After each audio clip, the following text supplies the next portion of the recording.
I never thought I would be one of those people posting on here, but I need to get this down while my hands are still shaking. My next-door neighbors, Mark and Sarah, just got back from a 2-week vacation yesterday, and what the police found in their house has kept me awake for the last 24 hours straight.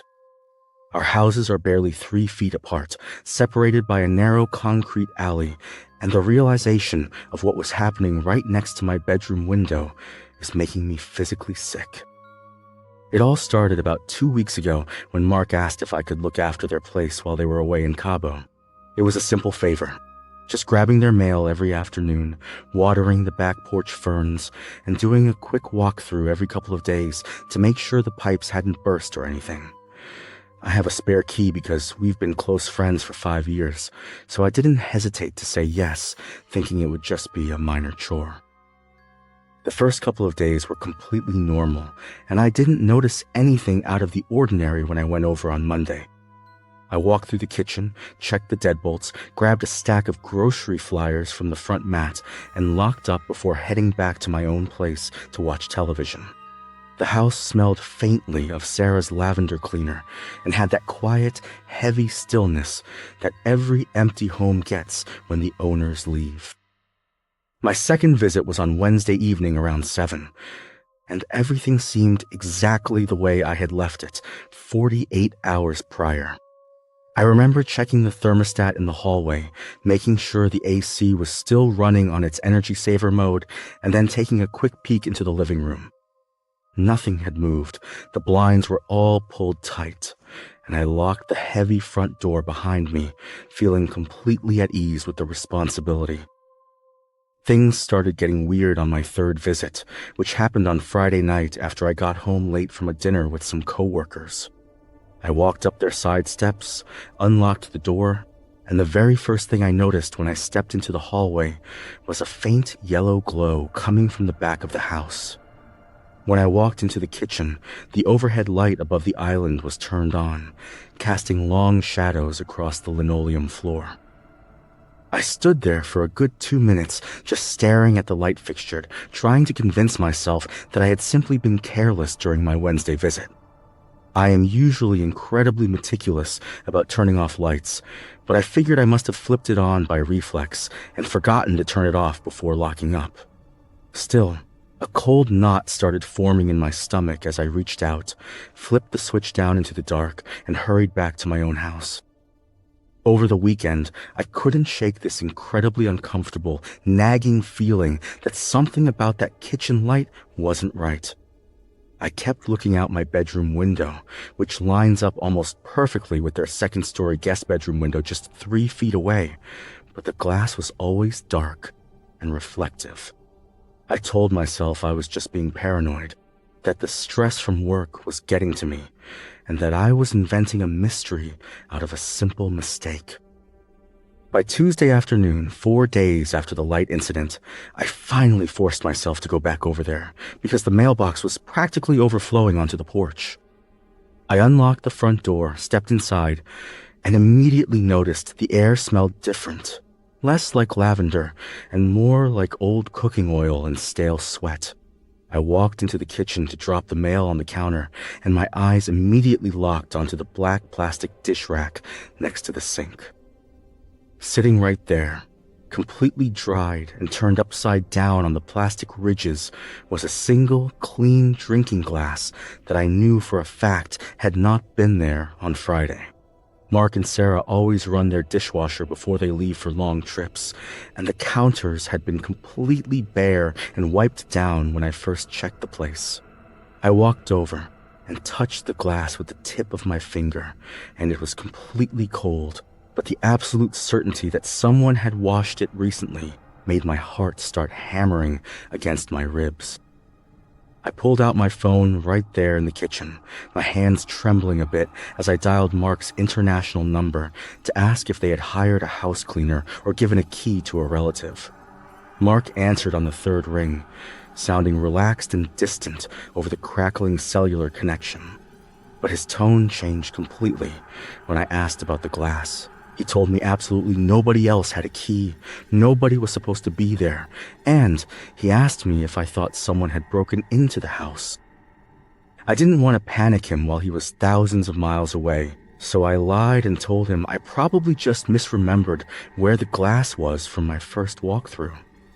After we hung up, I did a quick, terrified sweep of the downstairs, checking the window locks and making sure the back sliding door was secured before practically sprinting out the front door.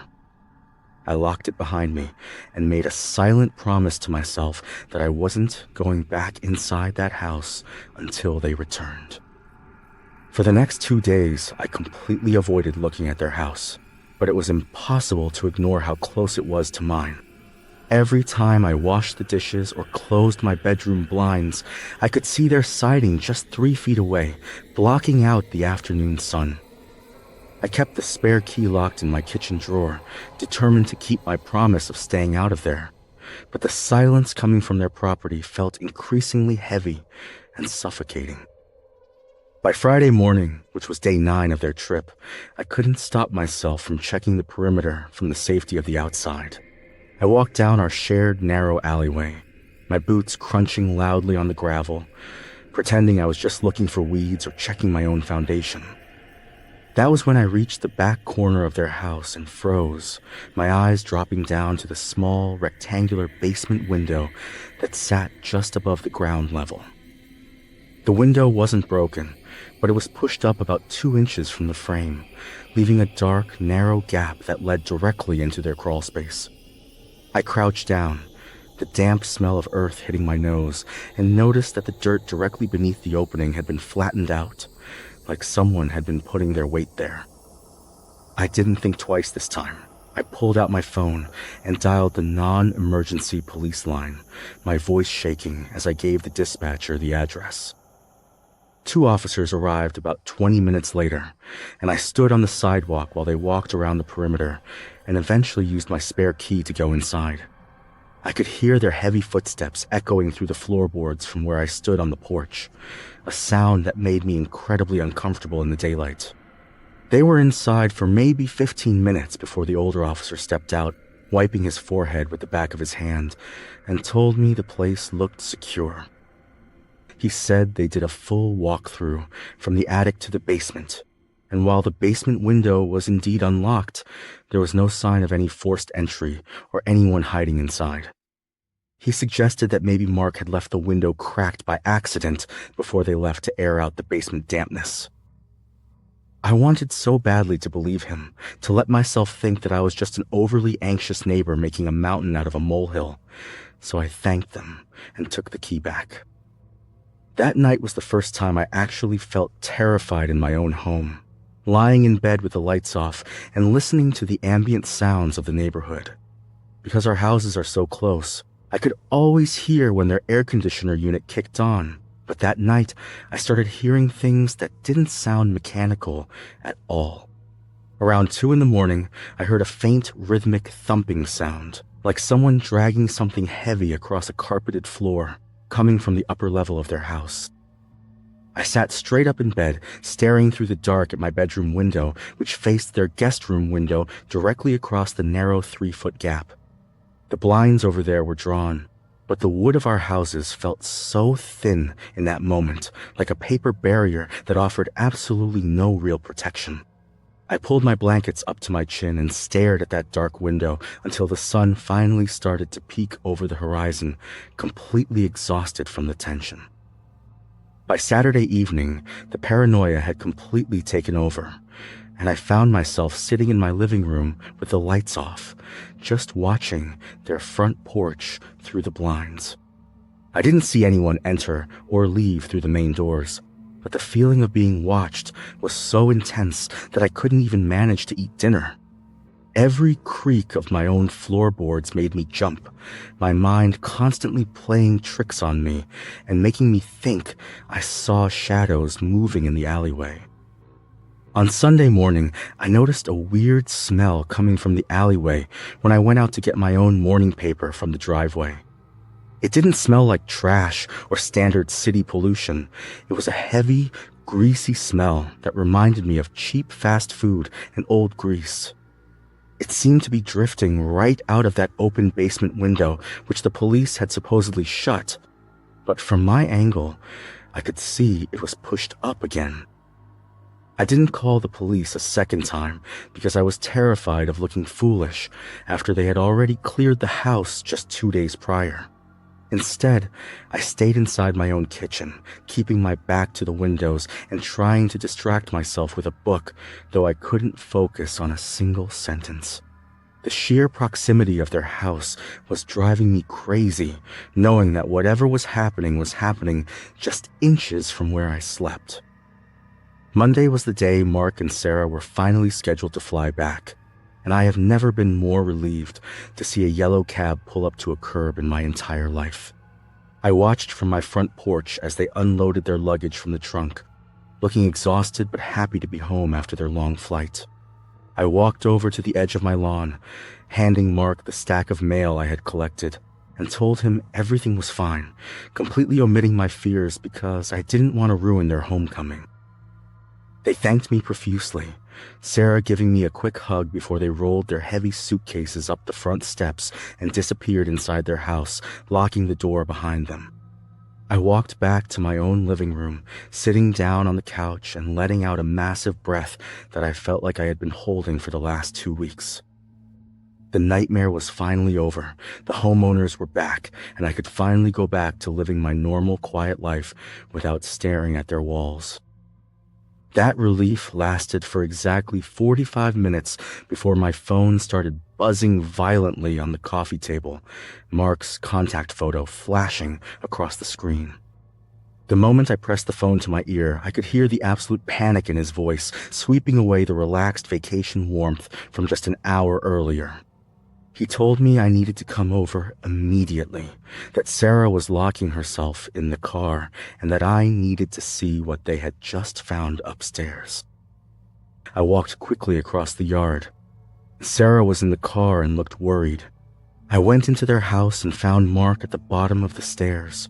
He was holding a toolbox and looked upset. He didn't say a word to me. He just jerked his head toward the upper level and started walking up the steps, his boots thudding heavily against the wood. I followed him up to the second floor, my chest tightening with every step until we reached the doorway of the guest bedroom that faced my own house. The room was cast in a dim gray light because the blinds were still drawn tight, but the sight waiting for us on the mattress made me freeze instantly. The guest bed, which Sarah always covers with a crisp, tightly tucked white quilt before they go anywhere, was completely stripped of its neatness. The heavy comforter had been pulled down to the foot of the bed, and the top sheet was bunched up in the center, clearly showing the distinct, heavy impression of a human body that had been lying there. The pillow was flattened in the middle, and when I stepped closer, I could see a greasy smudge on the pillowcase where someone's head had rested. My eyes drifted from the ruined sheets to the small wooden nightstand that sat directly underneath the window, right next to the 3-foot gap between our houses. Sitting right in the center of the dust-covered wood was a heavy ceramic coffee mug with a chipped handle, decorated with a logo from a local diner down the street. A dark, dried ring of coffee residue had stained the bottom of the inside, and a single crushed cigarette butt was floating in a tiny puddle of stagnant water at the base. Mark pointed a shaking finger at the mug and told me neither of them had ever owned it, and that Sarah hadn't made a pot of coffee in this house for over 14 days. The realization hit me like a physical blow to the stomach, making me lean against the door frame to keep my balance as the pieces finally clicked together. Someone had been living in this room, sleeping in this bed, and drinking coffee while staring directly into my own bedroom window just 3 feet away. While Mark called the police back to the house, I walked over to the window and peered through the narrow slit in the plastic blinds, looking straight across at my own glass pane. From this exact vantage point, whoever had been staying here had a perfect, unobstructed view right onto my mattress and my desk. They had been sitting here in the dark for 2 weeks, watching me sleep, watching me pace around my house, and watching me worry about the very light switches they were flipping. The police arrived much faster this time, 3 cruisers pulling up to the curb with their lights flashing, and they immediately cordoned off the side alleyway with yellow tape. 2 detectives spent 3 hours going through the entire house with flashlights, dusting the nightstand, the kitchen counters, and the basement window for any usable latent fingerprints. They found a pile of empty fast food wrappers and a stained sleeping bag hidden deep in the crawl space right beneath the kitchen floorboards. The lead detective called Mark and me down to the kitchen after they finished their sweep, his expression incredibly grim as he opened his small leather notebook.